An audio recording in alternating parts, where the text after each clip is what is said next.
So let's compare a real watch to a fake watch. I have a Rolex Submariner 116610LN right next to a very convincing copy. I think you'll find this interesting.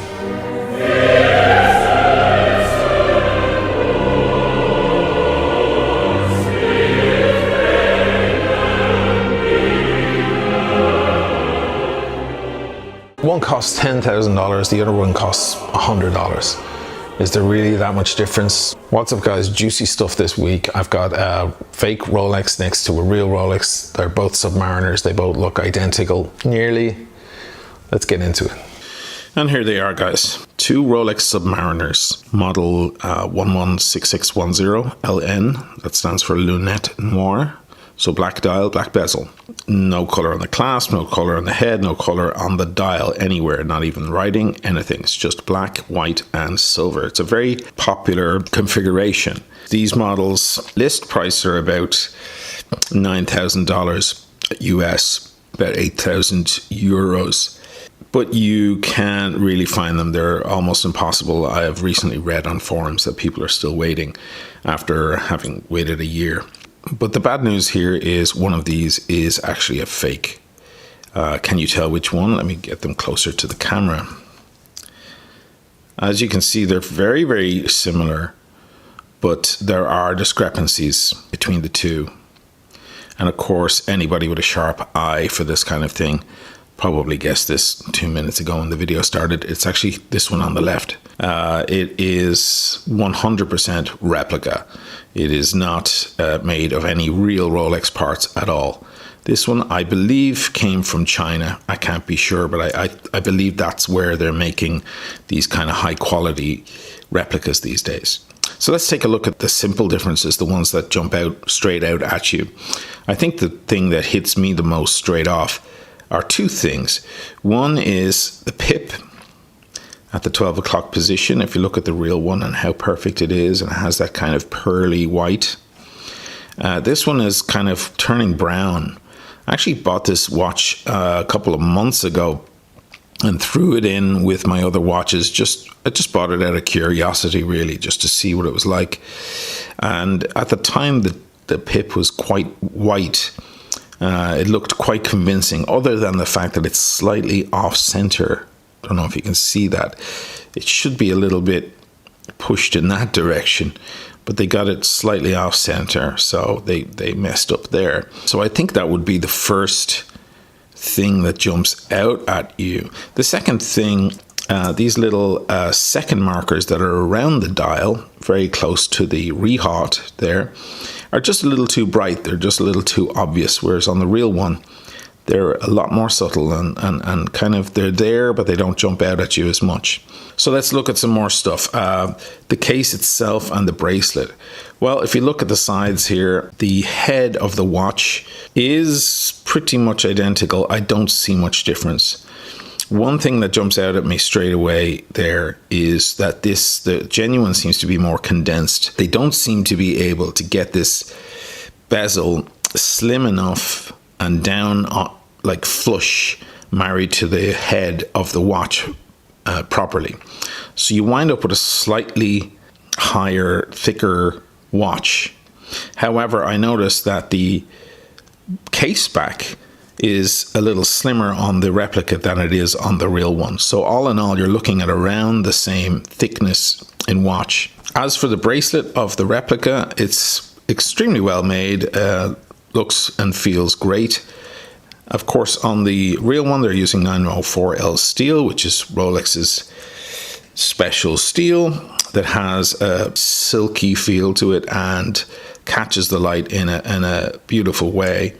I'm assuming they're using 316L steel on this, which is what they use in most other stainless steel watches on the market.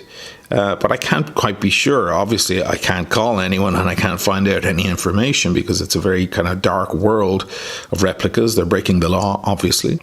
But it does look very similar and feel very similar, and it is very similar in weight. I'm going to weigh them in a moment. They may have actually figured out how to make their own 904L steel or similar. I'll pop her open. This is the replica. Everything kind of looks in place. Even the logo is quite nice. It's quite nicely printed. Now, if I get in super close to some of these details, like the Rolex SA here, it's a very, very small print, and I've noticed that none of the replica makers have been able to pull it off properly. It's quite pathetic when you put it next to the actual genuine engraving.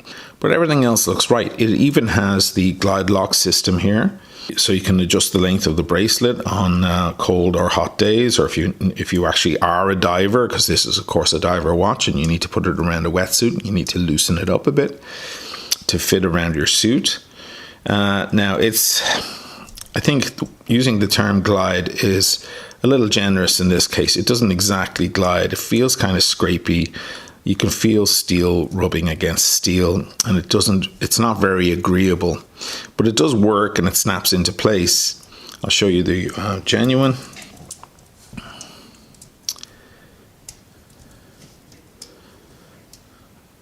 As you can see, everything is immaculate here. The engraving across the board is beautiful, as you would expect.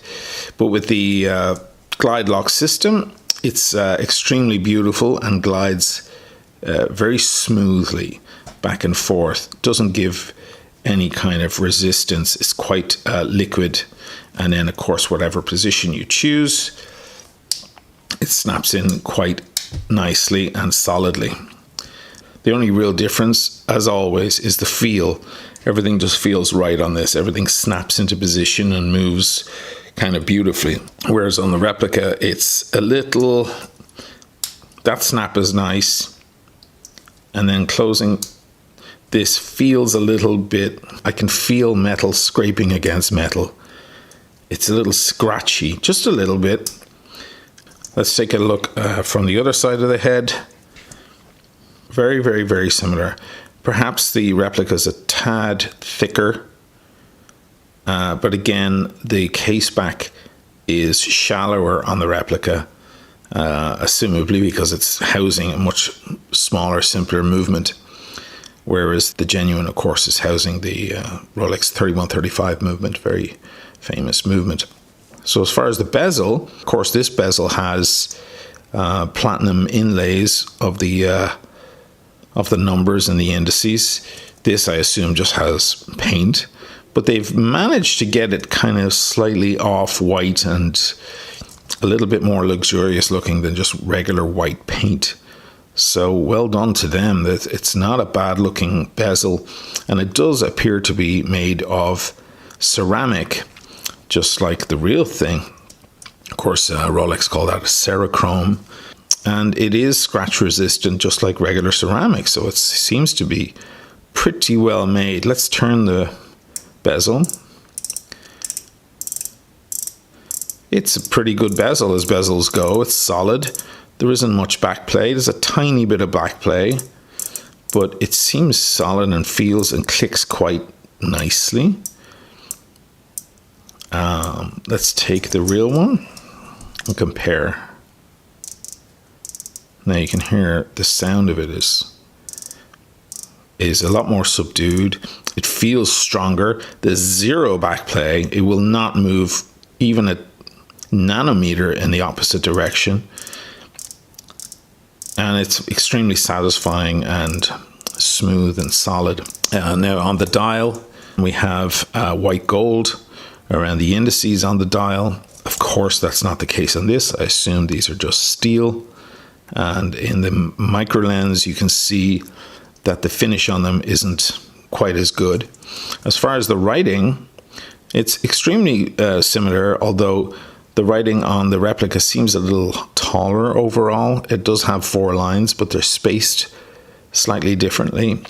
The writing on the genuine seems a little bit more widescreen, if I can use that terminology. It's just a little bit stretched out from left to right, and of course the print is immaculate on it compared to the replica. Again, something that you don't really notice until you put them side by side or get in with a loop or micro lens.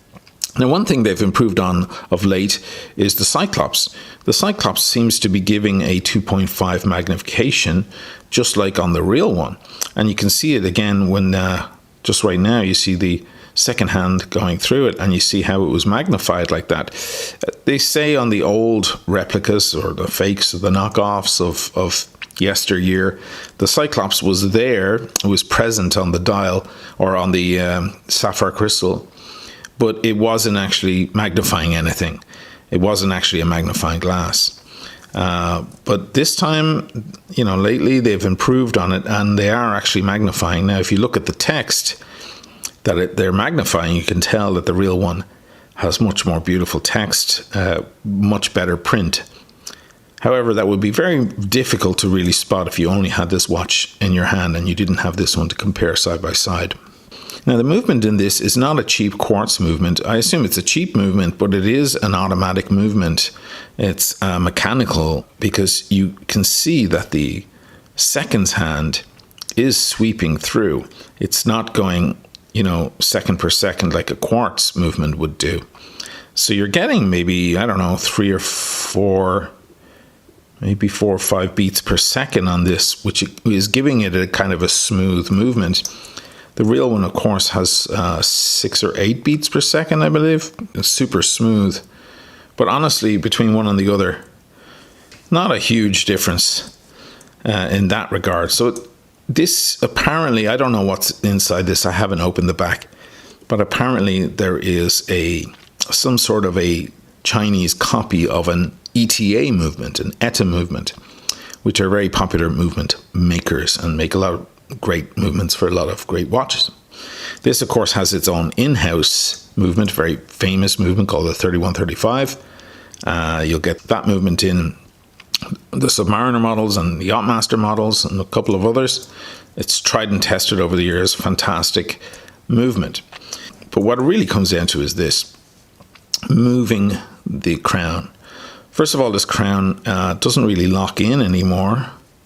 It did a couple of months ago, so I guess that's first indication of the cracks beginning to show. But I can wind it like this, and I can feel a movement wind. It's not very smooth. It doesn't feel very solid, but it is winding and giving the watch power. I can pull it out to the furthest position, and as you can see, the seconds hand has stopped, so it's a hacking movement. And now I can set the time. But here's the funny thing. On the real one, when you move it clockwise, the time goes forward, and you move it anti-clockwise and the time goes backward. But it's the reverse on this. If I move this clockwise, the time goes backwards, and anti-clockwise, the time goes forward. So I've seen other watches that do move in this direction when you move it clockwise, and in that direction you move it anti-clockwise. One good example is a watch that I actually have on, which is the Breitling Cockpit, the big date. This one has a similar feature. And then, of course, when you move the crown into second position, now the seconds hand is no longer hacking, and you can change the date. And as you can see, the date changes pretty well. Again, nothing feels too amazing under the fingers. It's impossible for you guys to know, but if even through the gloves, I can feel the kind of the instability of the crown and the movement. Whereas if I take the real one, do I even need to say it? Unscrewing the crown, incredibly solid, buttery, beautiful, creamy movement. Pops out. Now the watch is no longer water resistant. This has the triplock system, of course. And now I can wind it. Now just winding that, I can feel the weight of a beautiful movement on the inside. It's creamy and luxurious feeling. If I pull it all the way out to set the time, again, clockwise brings the time forward, anti-clockwise brings the time backwards. And then I bring it to second position. You can set the date. Moves very, very smoothly and solidly. It's quite satisfying. So, I'm going to put it back in and then lock the crown back in flush against the body of the watch, the head of the watch. Now I know the watch is water resistant again. Now let's talk performance. I've actually put this replica to the test over the past couple of weeks, and it actually holds time pretty well. It comes out about 4 or 5 seconds ahead per day, but that's actually not too bad for a kind of a cheap watch. It's I have more expensive watches that don't even hold as good time. Maybe they need a service or something, or need to be adjusted. Now the real one, of course, comes in at just less than a second ahead per day, which is very, very nice, obviously to be expected with a $10,000 purchase. But this thing really isn't that far off. I was expecting it to gain maybe 30 seconds, 45 seconds a day, being a kind of a cheap replica, but actually it keeps good time. As far as the case back is concerned, this is the easy part for the replica makers, because unfortunately Rolex don't really put any attention into the back of their watches. Other watch brands actually use this space quite well. They put nice logos, some of them put a serial number there and so on. Rolex aren't interested in any such endeavors, and so they wind up with an extremely uneventful case back. So it makes easy work for a replica maker to get something looking identical. Now you can see with the solid end links there where they meet, the case isn't exactly 100% perfect, whereas if I compare it with the real deal, you can see the way everything, all the edges kind of marry extremely well there. Also the holes to release the bracelet from the head are a little smaller, less evident than they are on the replica. So it's, many of the details they've really gotten right. Let's take a look at the rehot on the genuine Rolex these days, and ever since about 2009, 2010, they engrave the Rolex name all around the rehot. Down here they put the serial number, but for the rest it just says Rolex, Rolex, Rolex all the way around, and it has a very small crown in the rehot up there at the 12 o'clock position. Well, the replica maker has gone to that length too, and has actually done not a bad job either. A little off center and so on, but still not bad. Then another security measure that Rolex have added to their watches is somewhere here just below the 6 indice. There is a very tiny crown that is very, very hard to see with the naked eye, but it's right there etched inside the sapphire crystal. The replica maker has actually gone to that length too, but hasn't done it as well. And you can see it with the naked eye. It's kind of shoddy work. It's off center. It doesn't look good. And if you use a micro lens, you really see how bad it is. So one final thing to take a look at is the weight. And I've actually never weighed these watches, so I'm going to do it for the first time now on the camera. Let's see how they come in. I'm going to start with Mr. Replica. 146 grams. Let's just pick her up for a second, let that recalibrate, put her back down again. 147 this time. Okay, we'll do it one more time to get an average. 147. So I reckon that's a 147 officially. All right, let's put on the genuine article now and see what that comes out at. There is one link missing off this. I had to have it slightly sized for my own wrist in the AD. So let's see what it comes in. 156. Okay, it's nearly 10 grams heavier. Let's try that again. 156. One more time. Yep. All right, so it's just under 10 grams heavier. Fair enough, now we know. So overall, I have to say, it's kind of come to a scary moment in the replica world now, in the watch world in general, that they can achieve this level of accuracy. There was a time when replica watches, fake watches, knockoffs, whatever you want to call them, were immediately recognizable. And anyone who knew their watches would even spot it from a distance on someone's wrist that they weren't wearing the real thing. Nowadays, I even know watch resellers who really need to take a good look before they can confirm their suspicions that they're looking at a replica.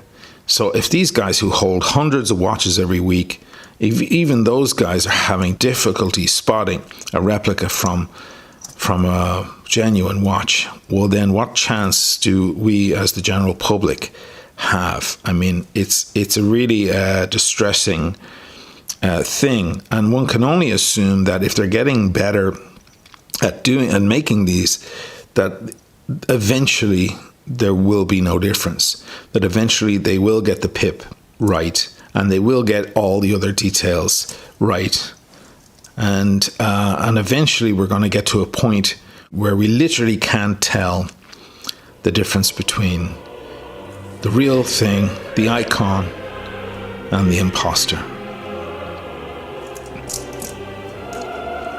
All right, guys, that's it. Thanks for watching. I hope you enjoyed it, and I hope to see you in the next one. Cheers.